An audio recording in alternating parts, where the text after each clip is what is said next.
Hello guys, welcome to HLP Healthy Life Podcast, your guide to fascinating topic in science and medicines. In today's episode, we will discuss assisted reproductive technology, or the scientific name is in vitro fertilization or IVF. I'm your host Dinasti Gunawan. We'll discuss IVF together with you. But before we start, do you guys notice anything different? Yes, that's right. Especially in this episode, we have brought you two great doctors. Say hello to Dr. Carol and Dr. Licia. Hi Dr. Carol, hi Dr. Licia.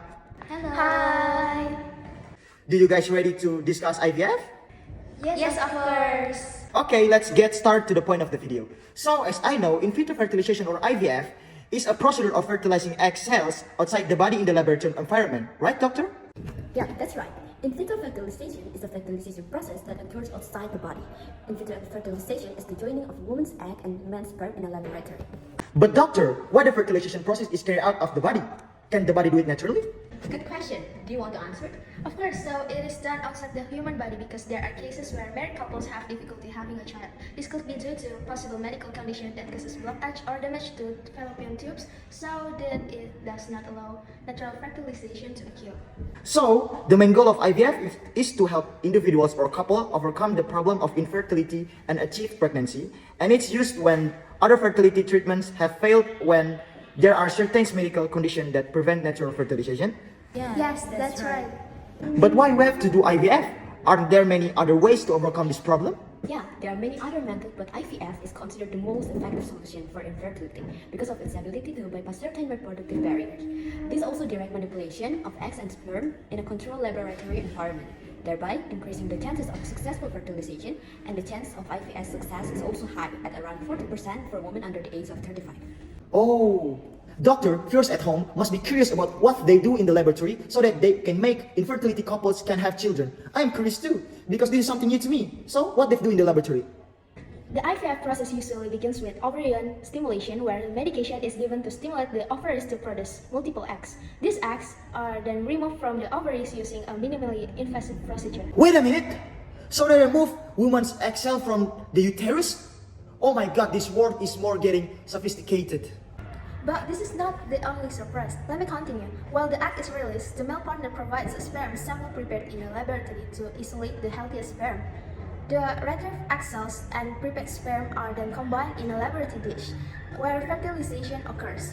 The resulting embryos are monitored for several days before one or more embryos are transferred into the uterus. First, they remove the egg cells. Second, they input the embryo. Are you kidding me right now? I know it's crazy, right? But here we are in a very developed world. Doctor, I want to ask further. Apart from increasing pregnancy rates for infertile couple, what is the positive impacts or advantage that we get from IVF? IVF allows users to choose the gender of the baby being born. This can happen because fertilization occurs outside the womb. So we can choose the gender of the baby born? Yeah, absolutely. Apart from being able to choose gender, IVF also increases the user's chance of giving birth to twins. Oh, no way, that's a joke. Well, you have to accept it. Now, I will ask you, what other positive impact do you think you can get from IVF? Let me think. Oh, I have one. So, IVF increases the chance of birth, right? Automatically, the population of an area will also increase, right? Yeah, what a good point. That's right. But doctor, since we discussed IVF, what I found is this procedure is very perfect. Is that true that this procedure is that perfect? Of course not. IVF can be a stressful and emotionally challenging process, which can have a detrimental impact on both the patient and their partner. IVF can also cause ectopic pregnancy. What is that? Ectopic pregnancy is a rare but serious complication of IVF, in which the fertilized egg implants outside the uterus. This can be life-threatening and may require surgical intervention. Oh my god, that is so dangerous. Yeah, I know, right? IVF can also cause hyperstimulation, a condition where there is an excessive hormonal response. That makes sense. It must be because the hormone stimulation stage, right? That's right. You're starting to be good at it. Thank you. But doctor, I just realized something about the multiple pregnancy that we have discussed earlier. Doesn't everyone want to have twins baby? So this also had bad impact, right? Yeah, that's right. I didn't even think about it. Oh yeah, there is one more disadvantage of IVF.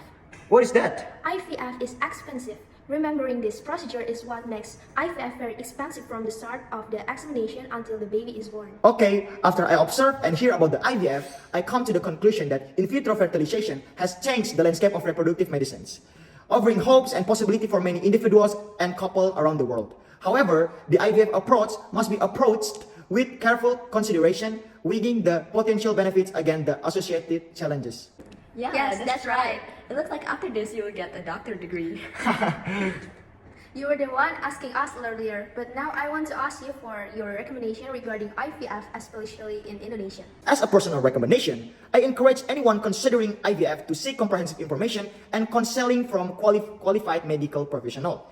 Additionally, it is important to prioritize self-care and emotional well-being throughout the IVF journey, seeking support from loved ones and online communities when needed. We also need to think about the cost, considering that the average economy in Indonesia is relatively low. Apart from that, we also have to prepare mentally, because in Indonesia itself, IVF is still something that is not yet well known. So it's very valuable to people ridicule. So you have to prepare mentally. I think that is all. That is my personal opinion about IVF. What is your guys' opinion about IVF? You want to talk about it? No, just you. Okay, because I'm a Christian, so I would like to convey my opinion in Christian worldview. If we look at IVF with the Christian worldview, it actually does not violate anything as written in the book of Genesis 1 verse 28, which said, God blessed them, then God said to them, be fruitful and multiply, fill the earth and subdue it. We can see that God himself is the one who told us to produce children and fill the earth. However, there's one thing that I underline, namely, God blessed them. We need to be blessed by God first through merit after that. Then we are allowed to have children. This must also be done by IVF user, where they have to get married first before doing the IVF program. That concludes today's episode of HLP. Thank you for joining me as we explore the fascinating world of in vitro fertilization. Thank you also to Dr. Carol and Dr. Licia, who took the time to joining me in this episode. Thank you, Dr. Carol and Dr. Licia. You're welcome. Bye. Okay, be sure to tune in the next time for more interesting discussion about the science and medicines. Thank you and goodbye. See you in the next episode of HLP. Bye-bye.